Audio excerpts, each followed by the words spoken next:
Ade Perimati, when you are ready, you can start, Mataji. Yes, Prabhuji. Hare Krishna, dear devotees, Dandavat Pranamal Guru Srila Prabhupada and Gurudev. Om Namo Bhagavate Vasudevaya. Om Namo Bhagavate Vasudevaya. Om Namo Bhagavate Vasudevaya.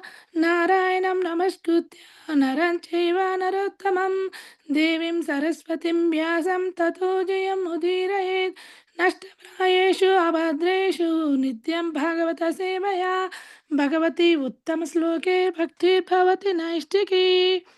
Today we are reading Srimad Bhagavatam, Canto 6, Chapter 19, performing the Pumsavana ritualistic ceremony. Text 15.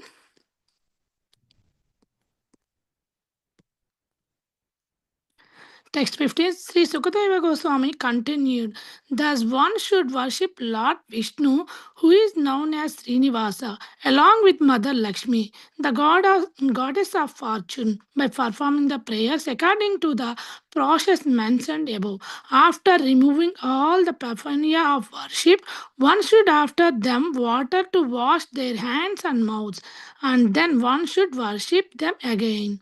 Text 16. Thereafter, with devotion and humility, one should offer prayers to the Lord and Mother Lakshmi.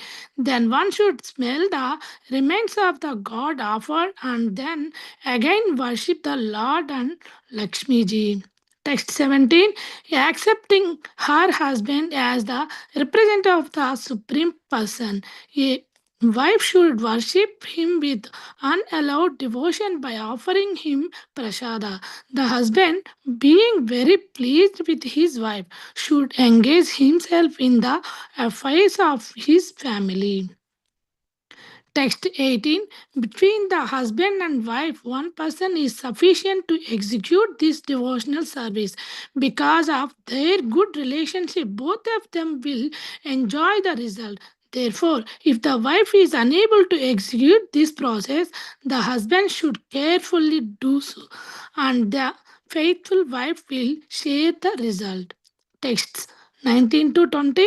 One should accept this Vishnu Ratha, which is a vow in devotional service, and should not divide from its execution to engage in anything else by offering the remains of prasada, flower garlands, sandalwood pulp, and ornaments. One should daily worship the Brahmanas and worship women who peacefully live with their husbands and children.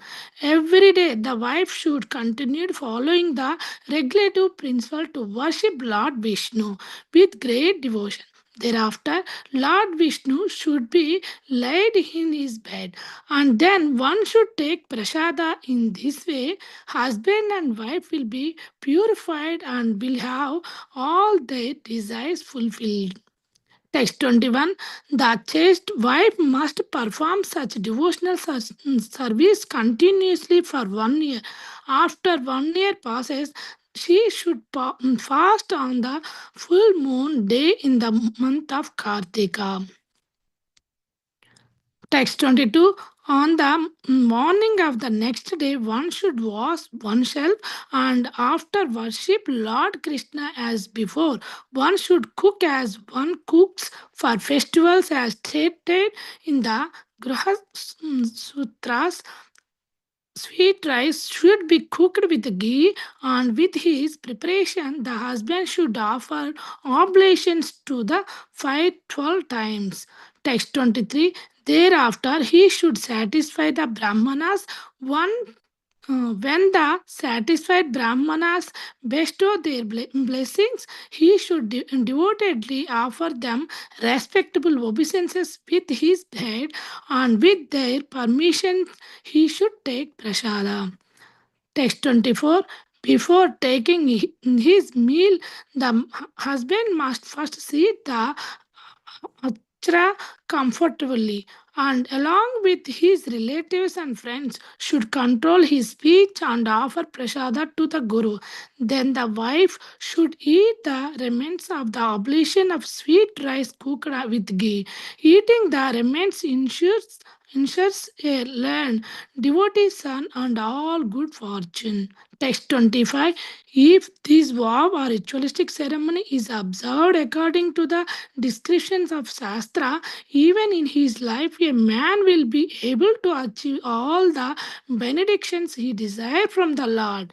A wife who performs this ritualistic ceremony will surely receive good fortune, opulence, sons, along living husband, a good reputation, and a good home. Text 28 to 20, 26 to 28. If an unmarried girl observes this vrata, she will be able to get a very good husband. If a woman every who has no husband or son execute this ritualistic ceremony, she can be promoted to the spiritual world. A woman whose children have died after birth can get a child with a long duration of life and also become very fortunate in possessing wealth. If a woman is unfortunate, she will become fortunate, and if a ugly, she will become beautiful. By observing this vrata, a diseased man can gain relief from his disease and have an able body with which to work. If one recites this narration while offering oblations to the pitas and demigods, especially during the Shraddha ceremony, the demigods and inhabitants of Pitraloka will be extremely pleased with him and bestow upon him the fulfillment of all desires. After one performs this ritualistic ceremony, Lord Vishnu and his wife Mother Lakshmi ji, the goddess of fortune, are very pleased with him. O King Parikshit, now I have completely described how Diti performed this ceremony and had good children, the Mrutus, and happy life. I have tried to explain this to you as elaborately as possible. The ends Bhaktivedanta purport of 6th canto, 19th chapter of the Srimad Bhagavatam entitled Performing the Pumsavana Ritualistic Ceremony. Thank you so much, dear devotees. Hare Krishna. Yeah, thank you so much, Mataji. Hare Krishna. Yeah, Chaitanya Chandra Prabhu, you can start whenever you're ready, Prabhuji. Hello. Thank you, Radhapari Mataji, for reading our translations today. Thank you, Sundaram Prabhu, for giving me this opportunity to share something from Srimad Bhagavatam. So for my own purification and for the pleasure of all assembled Vaishnavas, we'll read something. This is the last section of Canto 6, text 15 to 28. Start by offering my prayers. ॐ अज्ञान्तिमिरन्दस्य ज्ञानाञ्जनाशालाकया चक्षुरुन्मिलितं येन तस्मै श्रीगुरुवे नमः ॐ विष्णुपादाय कृष्णपृष्ठाय भूतले श्रीमते भक्तिवेदान्त स्वामी इति नामिने नमस्ते सरस्वते देवे गौरवाणी प्रचारिणे निर्विशेष शून्यवादी पाश्चात्य देश तारणे जय श्री कृष्ण चैतन्य प्रभु नित्यानंद श्री अद्वैत गदाधार श्रीवास आदि गौर भक्त वृंदा हरे कृष्णा कृष्ण कृष्णा हरे हरे हरे राम राम राम हरे हरे करोति वाचालं पङ्गुं लङ्घयते गिरिं यत्कृपातमहं वन्दे श्रीगुरुदीनतारणम् Hare Krishna, dear devotees. So, we are reading from Canto 6, chapter 19, text 15 to 28 today. Just to summarize so far, what we have heard in the previous two sessions by His Grace Vamsivardhan Prabhu and Krishnadas Prabhu, that we were discussing the wonderful pastime of how Mother Diti, in order to take revenge from Indra for the killing of her sons, Hiranyaksha and Hiranyakashipu, approaches Kashyap Muni and requests for a child, a son, who would be the enemy of Indra. And in that particular way, Kashyap Muni, in order to purify her, gives her the recommendation to perform this Pumsavan Vrata, and how through this she bears a child in her womb.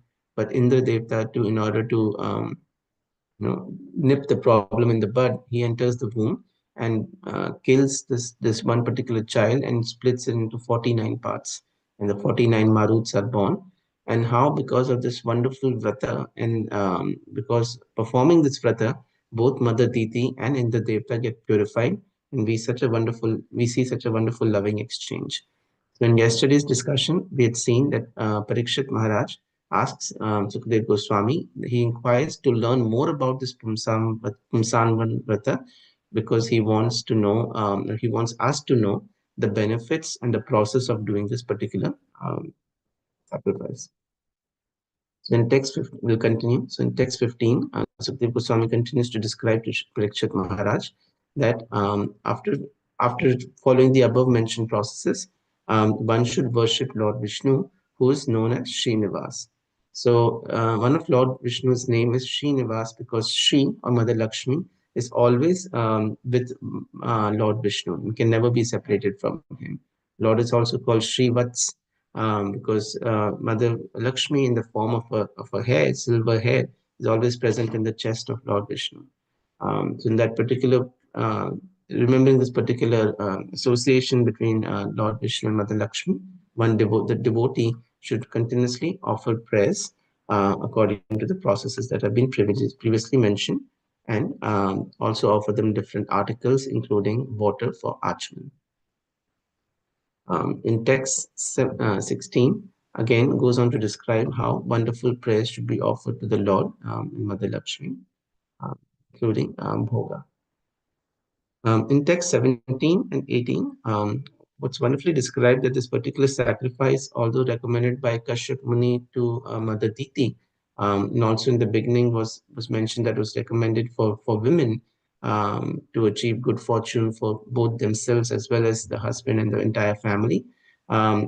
It's said that how this process does require the good cooperation between the husband and wife.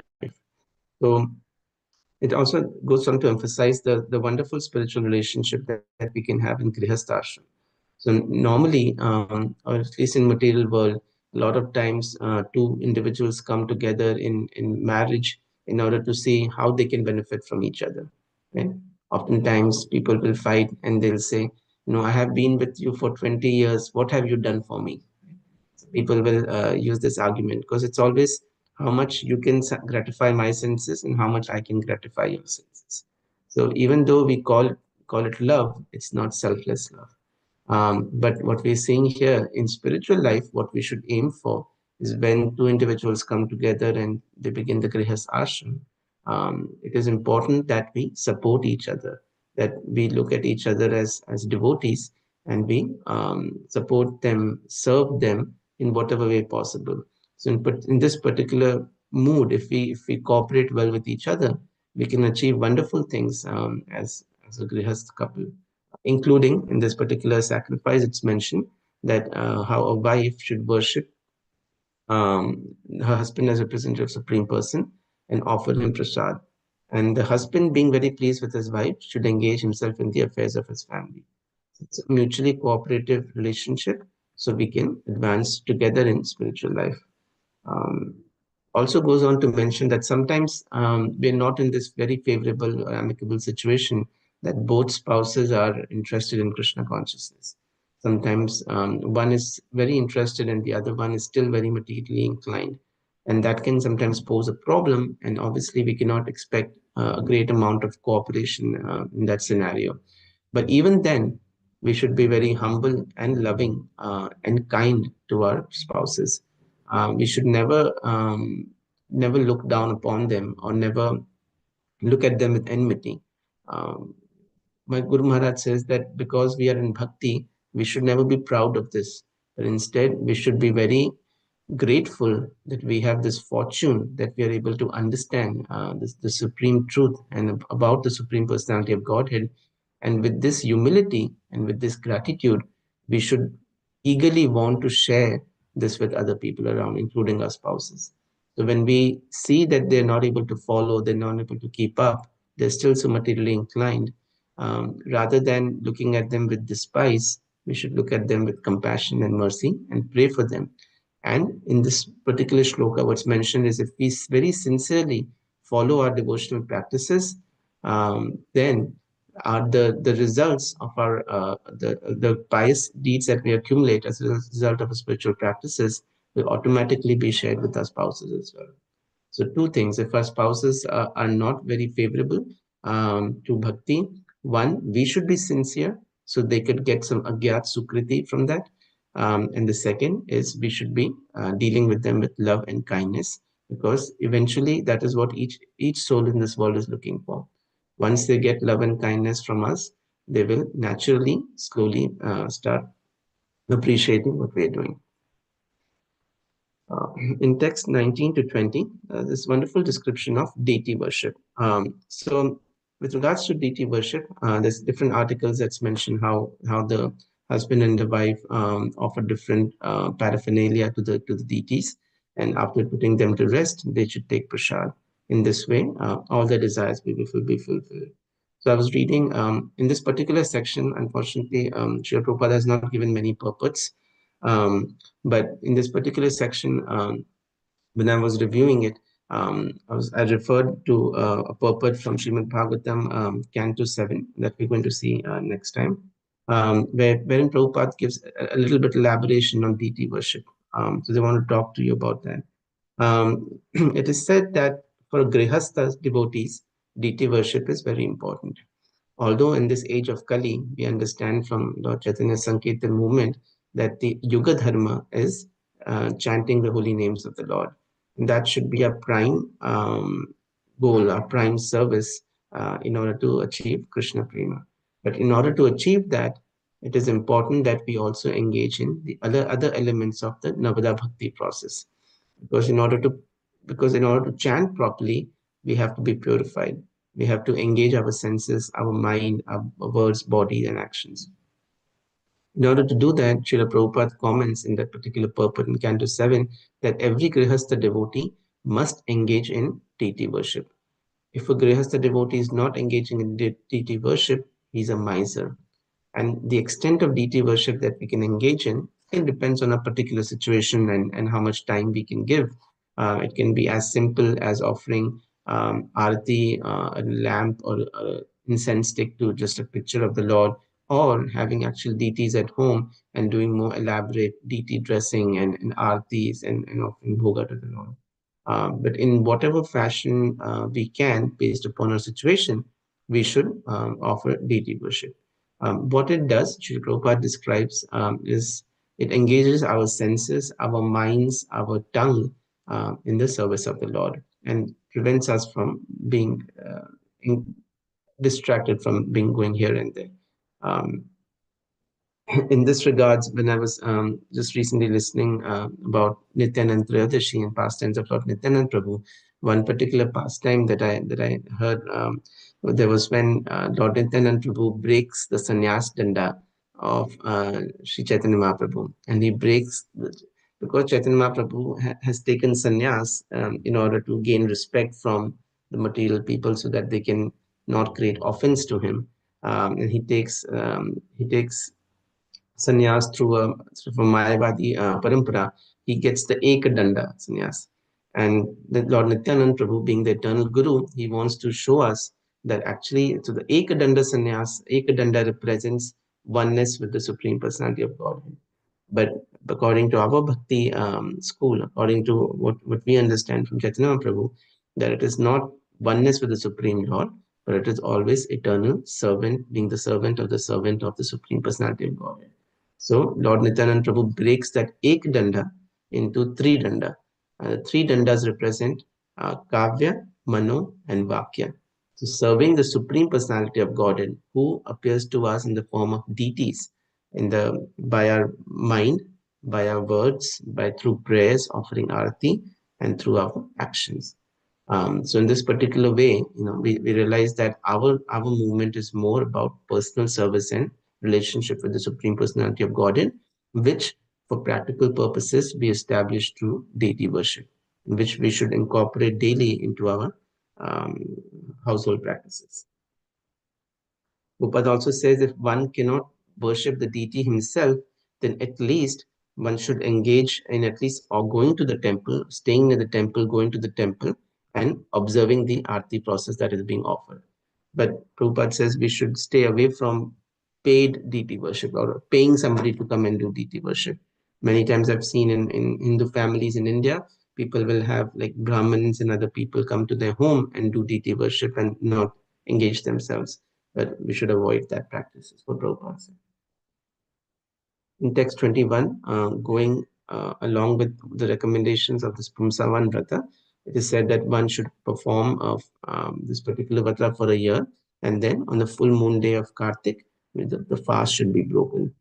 And on that particular day, how the lady should, after cleaning herself, should prepare wonderful bhoga for the Lord, the form of sweet rice. And the husband then offers the oblations to the fire 12 times.